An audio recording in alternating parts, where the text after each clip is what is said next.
ಅಕ್ಕ ಕಾಲ್ ಮಾಡಿದ್ಲು. ನಾನು ತಿರ್ಗಾ ರೆಡಿ ಆಗ್ಬಿಟ್ಟು ಕೆಳಗಡೆ ಗಾಡಿ ಎತ್ಕೊಂಡು ಹೋಗಕ್ ಆಗ್ತಿಲ್ಲ ಅಂದ್ಬಿಟ್ಟು ಅಕ್ಕ ಕಾರ್ ತರ್ತಿದೀವಿ ಬಾ ಕೆಳಗಡೆಗೆ ಅಂತ ಕರ್ದ್ಲು. ಸೊ ನಾವ್ ಅಲ್ಲಿಂದ ಹೊರಟ್ವಿ. ಎಲ್ಲಿಗೆ ಹೋಗೋಣ ಅಂತ as usual Jayanagar 4th block. ಅಕ್ಕ ನಮ್ ಬ್ಲಾಗ್ ಅಲ್ಲಿ ನೀವು ಬರ್ಲಿಲ್ಲ ಅಂದ್ರೆ ಜನರು ಕೇಳ್ತಾರೆ. ನೋಡಿ ಇಲ್ಲೇ ಇದಾರೆ ಪೇಮೆಂಟ್ ಮಾಡ್ಕೊಂಡಿರೋರು. ಬ್ಯಾಂಕ್ ಇವರು ಎಲ್ಲಾರ ಹತ್ರ ಕ್ಯಾಶ್ ಖಾಲಿ ಆದ್ರೂ RBI ಬ್ಯಾಂಕ್ ಹತ್ರ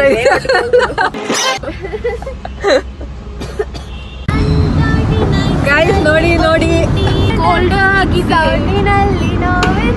ಮೆಂಟ್ಲು ಹಿಡ್ದೈತೆ ನೋಡಿ ಗೈಸ್. ಲವ್ ಸ್ಟೋರಿ ನಡೀತಿದ್ರು ಹಿಂಗೆ ಆಗೋದು. ಇಟ್ಟಿದ್ದಾರೆ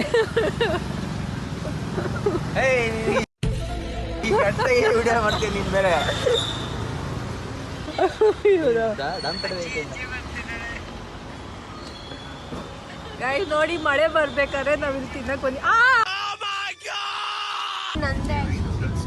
ಇವಳು ಅವರು ಮಾವ ಹತ್ರ ದುಡ್ಡು ಎತ್ತಿದ್ದಾಳೆ ಯಾರಿಗೂ ಗೊತ್ತಿಲ್ಲದೆ.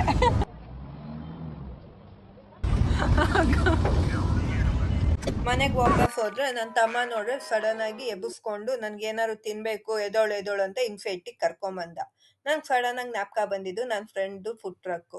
ಇದು ಬಂದು ಸೆಂಟ್ರಲ್ ಮಾಲ್ ಎದುರುಗಡೆ ಇಡ್ತಾರೆ ಅವರು. ಎಷ್ಟೊಂದು ದಿನದಿಂದ ಕರಿತಿದ್ರು, ನಾವು ಯಾವತ್ತೂ ಹೋಗಿಲ್ಲ. ಸೊ ಇವತ್ತು ಸಡನ್ ಆಗಿ ಎಲ್ಲಿ ಹೋಗೋಣ ಅಂತ ಇದ್ದಾಗ ನಂಗೆ ಜ್ಞಾಪಕ ಬಂದಿದ್ದು ಈ ಜಾಗ. ಸೊ ಇಲ್ಲಿಗೆ ಬಂದ್ಬಿಟ್ಟು ಏನ್ ಸಿಗುತ್ತೆ ಅಂತ ಚೆಕ್ ಮಾಡಿದ್ವಿ. ಇಲ್ಲಿ ಬಂದು ದೋಸೆ, ಇಡ್ಲಿ, ರೈಸ್ ಬಾತು, ಚಿತ್ರಾನ್ನ, ಬಜ್ಜಿ ಎಲ್ಲ ಸಿಗ್ತಿತ್ತು. ನನ್ನ ತಮ್ಮನ್ ಕೇಳ್ದೆ ಏನ್ ಬೇಕು ನಿನ್ಗೆ ಅಂತ. ಸೊ ಆಸ್ ಯೂಶುವಲ್ ನಂಗೆ ಗೊತ್ತು ಅವ್ನಿಗೆ ಏನ್ ಬೇಕು ಅಂತ. ಚಿತ್ರಾನ್ನ ಪ್ರಿಯೆ. ಯಾವಾಗ ಬ್ಯಾಂಗ್ಳೂರಿಗೆ ಬಂದ್ರು ನಂಗೆ ಚಿತ್ರಾನ್ನ ಬೇಕು ಅಂತ ಕೇಳ್ತಾನೆ. ಆಯ್ತು ಅಂತ ಫಸ್ಟೇ ಗೊತ್ತಾಗೋಗಿತ್ತು. ಸೊ ಚಿತ್ರಾನ್ನ ಚಟ್ನಿ ತಗೊಂಡು ತಿನ್ನಕ್ ಸ್ಟಾರ್ಟ್ ಮಾಡ್ದ. ಸೊ ಇದ್ ಮುಗಿಸ್ಕೊಂಡು ನಾವು ವಾಪಸ್ ನೆಕ್ಸ್ಟ್ ಅಂತ ಕೇಳಿದ್ಕೆ ಅವನು ನನ್ನನ್ನು ಬೈಯಕ್ ಸ್ಟಾರ್ಟ್ ಎಲ್ಲೂ ಇಲ್ಲ ನಡಿ ಮನೆಗೆ ಅನ್ಕೊಂಡು. ಆಯ್ತು ಅಂದ್ಬಿಟ್ಟು ನಾವು ಮಧ್ಯರಾತ್ರಿ 2 ಗಂಟೆಲಿ ವಾಪಸ್ ಮನೆಗೆ ಅಂತ ಹೋದ್ವಿ. ಯೂಶಲಿ ಯಾವಾಗ್ಲೂ ನನ್ನ ತಮ್ಮಂಗೆ ಮಿಡ್ ನೈಟ್ ಅಲ್ಲಿ ತುಂಬಾ ಕ್ರೇವಿಂಗ್ಸ್ ಆಗತ್ತೆ. ಲೈಕ್ ಯಾವಾಗ್ಲೂ ಅವನು 1 o'clock ಇಲ್ಲ 12:30ಗೆ ಅದ್ ತಿನ್ನಕ್ ಹೋಗೋಣ ಅಂತ ಕೇಳ್ತಿರ್ತಾನೆ. ಸೊ ನಿಮ್ ಮನೇಲಿ ಈ ತರ ಯಾರು ಇದಾರ ಮಿಡ್ ನೈಟ್ ಅಲ್ಲಿ ಕ್ರೇವಿಂಗ್ಸ್ ಆಗಿ ಕಮೆಂಟ್ ಮಾಡಿ. ಸೊ ನಾವು ವಾಪಸ್ಸು ಮನೆಗೆ ಹೊರಟ್ವಿ. ಸೊ ನಾವು ಹೋಗಿದ ತಕ್ಷಣ ಆಡಿ ನಮ್ಮನ್ನ ಗುರಾಯಿಸ್ತಿದೆ, ಅಲ್ಗೋ ಹೋಗಿದ್ರು ಇವರಿಬ್ರು ನನ್ನನ್ನ ಬಿಟ್ಟಿ ಅಂತ.